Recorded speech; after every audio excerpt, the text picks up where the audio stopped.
ഞാൻ മുന്നേ ഈ ക്യാരക്ടർ ഡിഫറെന്റ് ആണെന്ന് നിങ്ങളോട് നേരത്തെ സംസാരിച്ചപ്പോൾ പറഞ്ഞെങ്കിലും ഞാൻ അന്ന് പറഞ്ഞൊരു കാര്യം എനിക്ക് കാണുമ്പോഴും ലുക്ക് വൈസും ആ ഫാമിലി ഒക്കെ കാണുമ്പോൾ വീണ്ടും ടൈം കാസ്റ്റഡ് ആണെന്ന് തോന്നത്തേ ഉള്ളൂ എന്നുള്ളതാണ്. പക്ഷെ മൂവി കണ്ടു കഴിയുമ്പോൾ യു ഫീൽ ദാറ്റ് അതൊരു ക്രൂരത എന്ന് പറയാനില്ല. അവരുടെ ഭാഗത്ത് ഒരു ജസ്റ്റിഫിക്കേഷൻ ഉണ്ടല്ലോ, ആ ഒരു ക്യാരക്ടറിനുള്ള ഒരു ജസ്റ്റിഫിക്കേഷൻ കാണുമല്ലോ. അപ്പൊ അത് ഐ ഡോണ്ട് തിങ്ക് നിങ്ങൾക്ക് അതിന് ക്രൂരത എന്ന് എക്സ്പ്ലെയിൻ ചെയ്യാൻ പറ്റുമെന്ന് എനിക്ക് തോന്നുന്നില്ല.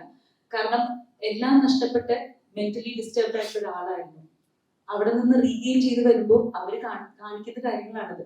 So I don't think it's ക്രൂവലായിട്ട് ഒരു ക്രൂരത എന്നുള്ളത് എനിക്ക് പറയാനില്ല. It's a justification for that character എന്ന് മാത്രമേ ഞാൻ പറയുള്ളൂ. ഇത് ഇവരുടെ ഒരു ഇമാജിനേറ്റീവ് പാർട്ടാണ്.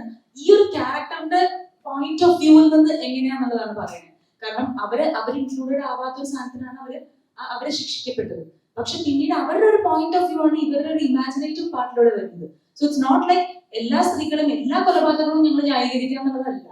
ഈ ഒരു കേസിൽ ഈ ഒരു പടത്തിൽ നടന്ന ഒരു ഇവന്റിൽ ഇവരുടെ പോയിന്റ് ഓഫ് വ്യൂ നമ്മൾ എക്സ്പ്ലെയിൻ ചെയ്തു. ഇത് കൊലപാതകം എല്ലാ സാറ് പറഞ്ഞ പോലെ തന്നെ എല്ലാ കൊലപാതകങ്ങളും ചെയ്യുന്ന ആൾക്കാരും മേ ബി തെറ്റ് ചെയ്ത ആൾക്കാരായിരിക്കില്ല. ഇതില് നമ്മൾ കൊലപാതകം ന്യായീകരിക്കുകയല്ല. But still some points needed to be heard, right? അപ്പൊ അങ്ങനത്തെ ഒരു കാര്യത്തിന് മാത്രമേ ഉള്ളൂ. അതല്ലാണ്ട് it's not like justifying that particular character അല്ലെങ്കിൽ ആ ക്രൈമിനെ ജസ്റ്റിഫൈ ചെയ്യുന്നില്ല. ബട്ട് സ്റ്റിൽ അവരൊരു വോയിസ് ഉണ്ടാവുമല്ലോ, അൺഹേർഡ് ആയിട്ടുള്ള വോയിസസ് കുറേ ഉണ്ട് എല്ലാ വീടുകളിലും.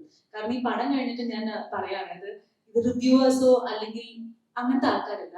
പടം കണ്ടെന്ന് ഫസ്റ്റ് ഡേ ഫസ്റ്റ് ഷോ കഴിഞ്ഞെന്ന് ഒരു ചേച്ചി എൻ്റെ അടുത്ത് വന്ന് കണ്ടു പറഞ്ഞു, ശിവദ എന്ന് വന്ന് കൈ പിടിച്ച് കുറച്ചേരം എന്നെ നോക്കിയിരുന്നു. അപ്പൊ ഞാൻ എന്താ ഈ റിവ്യൂവർ ആണോ എന്താ നമുക്ക് ആർക്കും അറിയില്ല.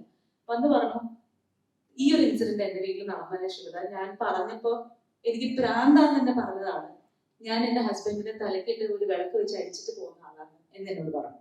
അപ്പൊ ഇതുപോലത്തെ സംഭവങ്ങൾ ഇപ്പോഴും നമ്മുടെ ചുറ്റിലും നടക്കുന്നുണ്ട്, അത് നമ്മൾ അറിയുന്നില്ല. വേറൊരു ഇൻസിഡന്റ് പറഞ്ഞാൽ, ഇതെനിക്ക് അറിയാവുന്ന ഒരു കുട്ടിയാണ്. ഇപ്പൊ ഈ പടം കണ്ടു, ഭയങ്കര ഡെസ്പായിരുന്നു.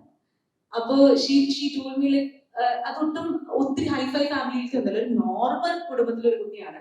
ചേച്ചി ഭയങ്കര കുറച്ച് ഡിസ്റ്റർബിംഗ് ആണ്. കാരണം എനിക്ക് ആ കുട്ടി കല്യാണം കഴിഞ്ഞിട്ട് 3 months ജീവിച്ചിട്ടുള്ള ഹസ്ബൻഡോട് തിരിച്ച് വീട്ടിലോട്ട് പോകുന്നു. ഇത് വീട്ടില് ഒരു റിലേഷൻഷിപ്പ് പറയുന്നത് മേ ബി ആര് വേണമെങ്കിലും ആയിക്കോട്ടെ. ഹസ്ബൻഡ് വേറെ റിലേഷൻ ഉണ്ടായെന്ന് അറിഞ്ഞു, അത് അറിഞ്ഞപ്പോൾ ഞാൻ തിരിച്ച് വീട്ടിലോട്ട് വന്നു. 3rd month വീട്ടിൽ വന്ന കുട്ടിയാണ്. ഇത് കണ്ടപ്പോൾ ഭയങ്കര ഇതായിട്ട് തോന്നി ചേച്ചി. അപ്പൊ ഈ പറഞ്ഞു വരുന്ന എല്ലാ വീടുകളിലും ഇങ്ങനെ ഉണ്ടാവണമെന്നില്ല, പക്ഷെ ചില വീടുകളിൽ ഉണ്ടാവാം.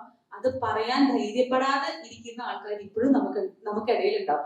എനിക്ക് പേഴ്സണലി തോന്നിയൊരു കാര്യമാണ്, ഞങ്ങൾ രാവിലെ വന്നപ്പോൾ മാനേജിച്ചായിട്ട് പറയായിരുന്നു, ഈ പടം സ്ത്രീകൾ കൂടുതൽ കണ്ടിരുന്നെങ്കിൽ കൂടുതൽ ഇതിനെ സപ്പോർട്ട് ചെയ്യുമായിരുന്നു എന്ന് ഞങ്ങൾക്ക് പേഴ്സണലി തോന്നി. കാരണം ഒരു വേറെ ഫെമിനിസം ഒന്നും സംസാരിക്കൊന്നുമില്ല, ബട്ട് സ്റ്റിൽ ഒരു മെയിൽ പോയിന്റ് ഓഫ് വ്യൂവിൽ നിന്നും ഒരു ഫീമെയിൽ പോയിന്റ് ഓഫ് വ്യൂവിൽ കാണുമ്പോഴാണ് കൂടുതൽ ഒരു ജസ്റ്റിഫിക്കേഷൻ അല്ലെങ്കിൽ അങ്ങനത്തെ ഒരു കാര്യം ഉണ്ടാവുന്നത് ഞങ്ങൾക്ക് പേഴ്സണലി തോന്നിയൊരു കാര്യമാണ്.